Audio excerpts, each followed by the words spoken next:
Hey there, welcome to the Uplift. It's my pleasure to say that because we got a great show for you, great cast of characters as well. Among them these, a dad who received a kidney donation from an unexpected person who gave him that selfless gift.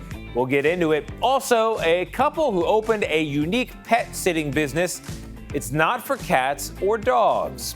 Foster kids given the opportunity to reunite with their siblings for a very special occasion. And a family from Ukraine who came to the U.S. for a new home also received life-changing medical care for their 2-year-old who was showing signs of being deaf. There she is. Plus, the teen sensation, it is sweeping the nation. What exactly is it?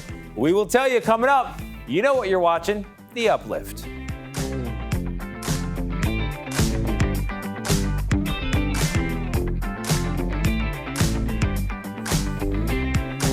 Hey there, I'm Tony DeCopel. This is The Uplift, the show that lifts you up for at least the next 30 minutes, you and me as well. And we are going to start with a story about a father who desperately needed a kidney. You need at least one of those. An anonymous donor stepped up to help, and that person's identity turned out to be a surprise, a shocking surprise.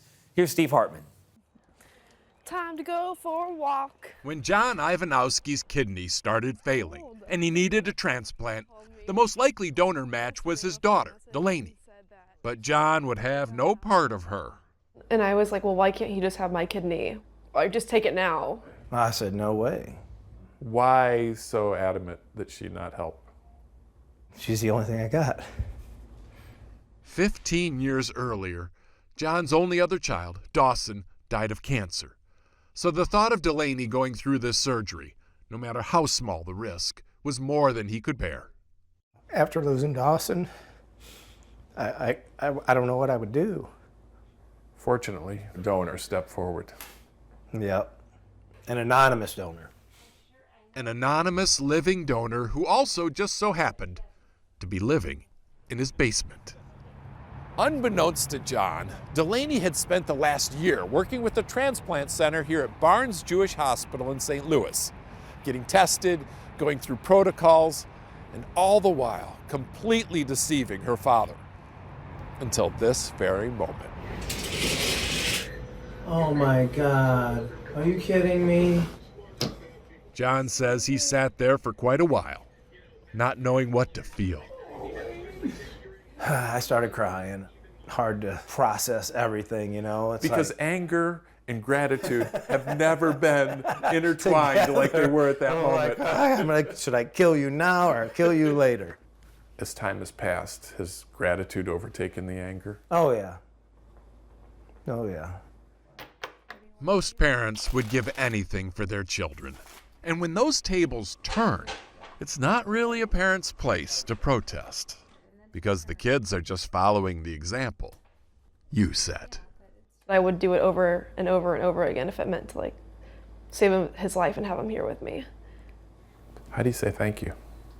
Just take care of this gift. The gift from her and the gift that is her.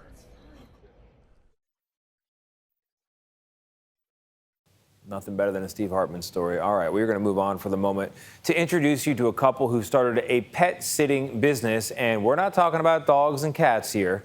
Here's CBS Minnesota's Kirsten Mitchell. Presenting Lefse, Shalane, and don't forget Gilly. They definitely make everything more fun. And a little more messy. These ducks belong to Dana and Greg Heinen in Richfield, where you can see their loving life. Swimming and snoozing in an elaborate coop Dana made, complete with artwork. The individual personalities kind of makes it more like a pet than like a farm animal. But with any pet, they learned vacations pose a problem. It's why they started a flock sitting business for ducks and chickens in the metro. For most properties, we don't go every single day. It's usually maybe 3 or 4 days while the owners are gone, checking in and kind of cleaning up, collecting eggs, making sure everybody's safe. We have a good idea as what it looks like if a chicken or a duck is not feeling right. They share photos with the owners of their adventures while they're away. I think a lot of people are excited for the idea of having us like in their back pocket. They also offer duck encounters, allowing families to come over and interact with the ducks like Lefse here before committing to owning one of their own. They can come over and We put out blankets and we hang out with the ducks, and then like we did a couple times where we like would dig in the dirt and find worms, and that's been really fun. They hope their business can help connect a growing community of urban backyard flock owners who also need to fly the coop from time to time. There's so many of us around that don't have that community that it kind of allows us to start having some conversations and learn from each other. That is one cute little door for duckies, but I digress. Coming up, the new teen trend is sweeping the nation, and in a digital age, it may surprise you. Plus, our heartwarming videos, the ones you just need to see.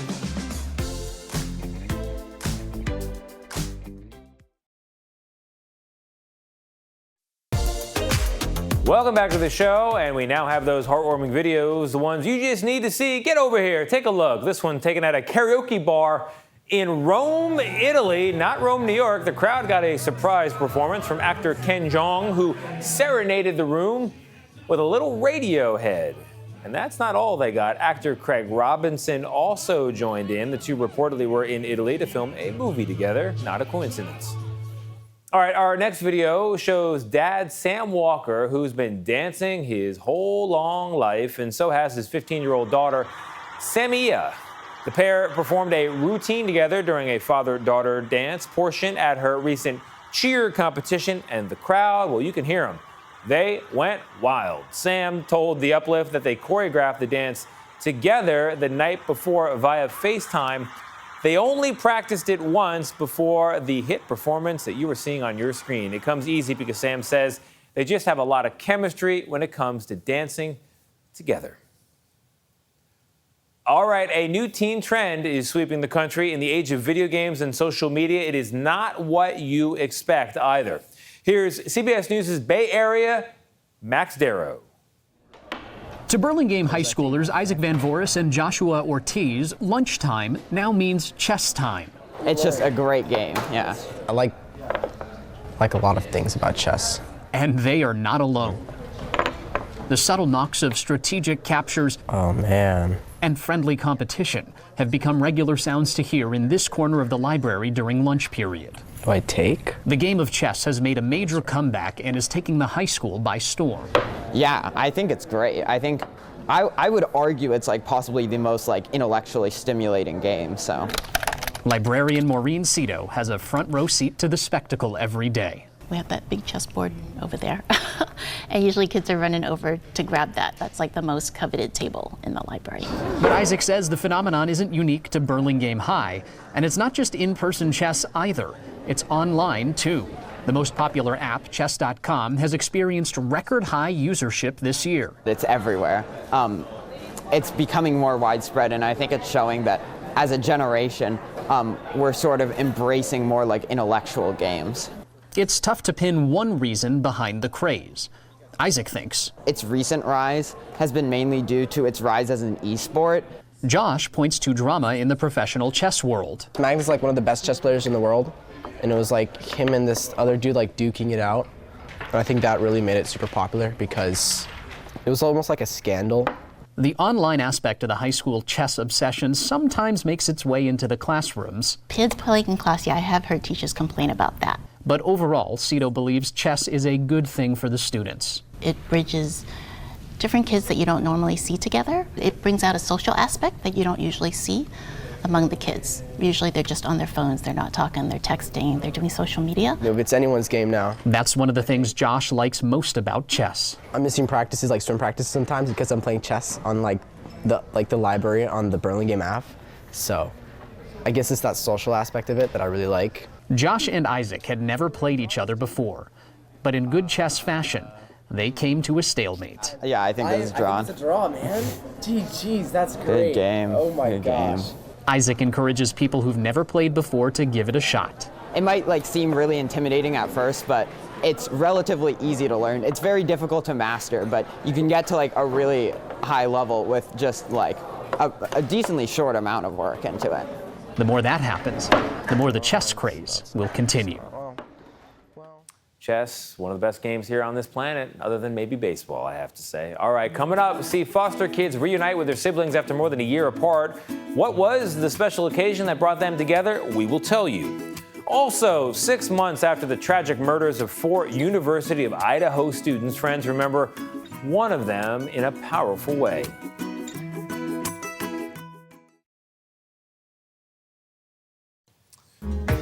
Children in foster care are often separated from their siblings. That's just the reality of it. They can't celebrate milestones like birthdays together, but one organization is working to change that. Here's CBS Los Angeles' Ross Palumbo with more. From the tricycle track to the merry-go-round. Hundreds of foster children simply having fun. They're very happy, very emotional. For 13-year-old Allison, who, like all of these children, had been separated from her sister for more than a year, it is the answer to a simple, but sometimes seemingly impossible, prayer. For my little sister to have some fun and to see a smile on her face. The smiles arriving here today are a gift from Foster Love, who brought 200 siblings together to ease the pain of separation from each other. So we have groups that are just, a brother and sister, and then we have a sibling set that's 5, who are in 5 different homes that are here today together. And this one day is a special day that they almost never see. They're celebrating their birthday. A lot of times the kids in foster care don't get to celebrate their birthday, so today it's everyone's birthday, and we're just throwing a big birthday party where there'll have gifts, surprises, good food, cake.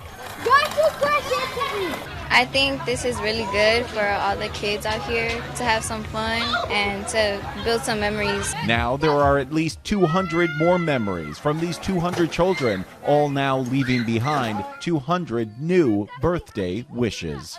I just hope that every kid here has fun and this memory stays in forever in their life.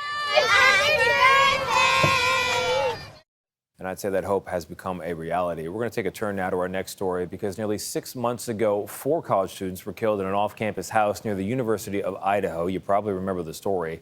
They were Kaylee Gonsalves, Madison Mogan, Zaina Kernodle, and Ethan Chapin. After the tragedy, Ethan's parents say their son lives on in their memories of his smile, immortalized now in a tulip field just north of Seattle. Here's Lilia Luciano. This yellow one. Oh my gosh, yeah, look at that. As they stroll through this tulip farm in northern Washington state, Stacy and Jim Chapin remember their son, Ethan, one of 4 University of Idaho students murdered almost 6 months ago. Everybody just wanted to be around him. He touched more lives in his 20 years than most people maybe touch in a lifetime. He was kind, he was inclusive, everybody was welcome.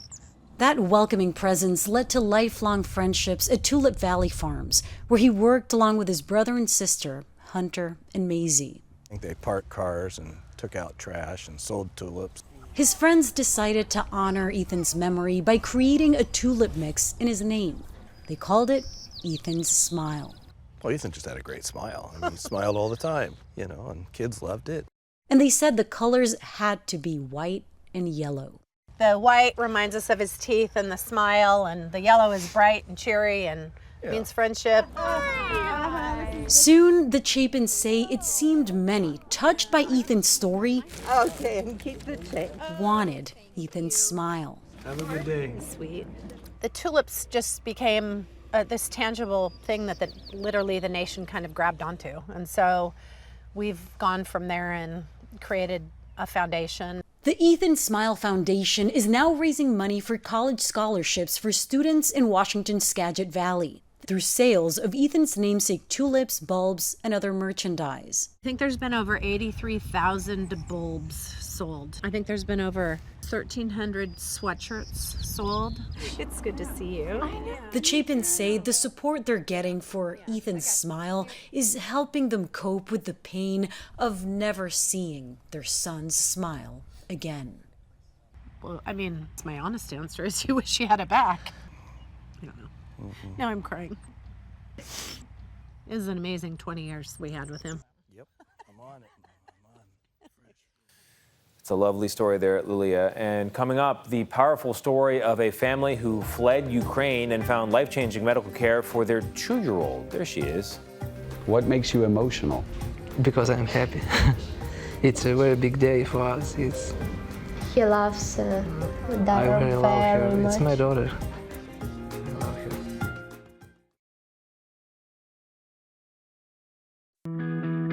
We turn now to a family who fled Ukraine last year and not only found a new home here in America, but a life-changing medical care for their 2-year-old daughter. Here's David Begnaud.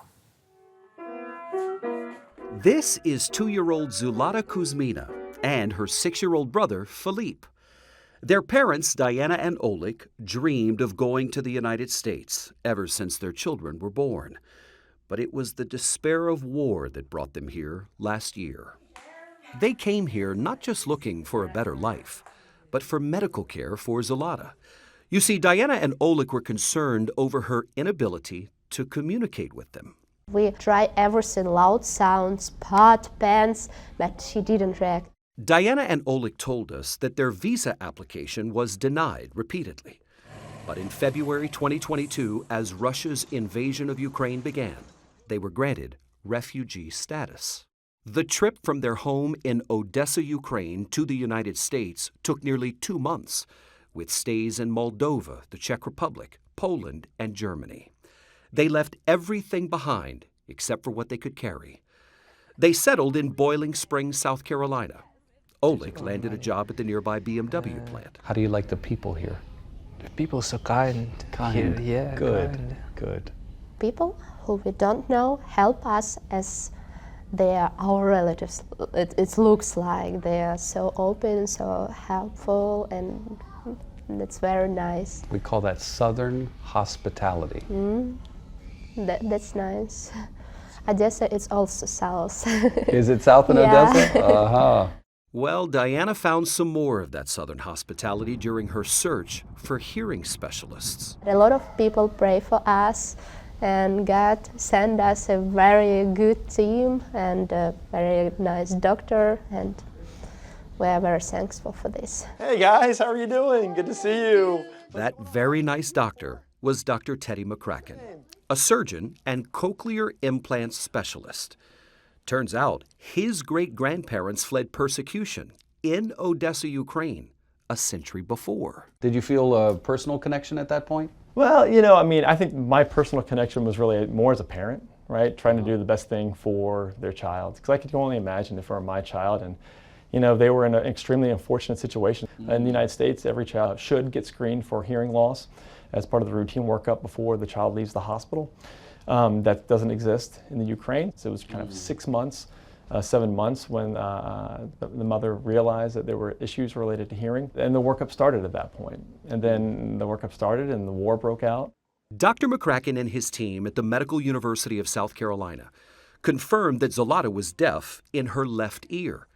But they saw that there was a glimmer of hope. That's where we saw that, yeah, she was responding at very, very loud levels to noise in that right ear. For nearly 2 hours, Dr. McCracken and his team surgically placed a cochlear implant, which is composed of 2 parts, an internal processor receiver that he inserted under the skin and muscle behind her right ear, and he created a path for an electrode that stimulates the auditory nerve.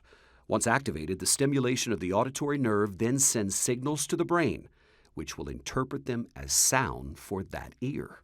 But the surgery wasn't a guarantee that she would end up hearing in that right ear. We really do not know what her outcome will be, but we know this is going to give her the best chance possible when it comes to having kind of auditory hearing. The family had to wait a month for the incision to heal before the device would be turned on.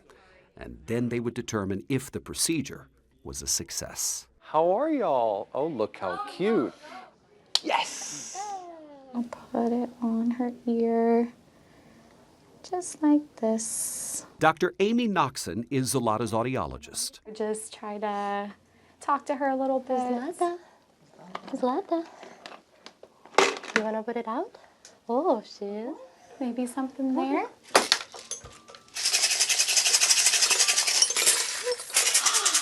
Wow, you're ready.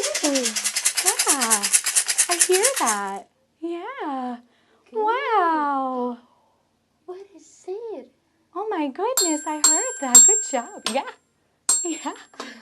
Her brain's going to be doing a lot of work to figure out what all of these sounds mean. So this is a success. Oh, yes. Absolutely. Absolutely. I'm excited for her. I think she's hearing your voice. Yeah.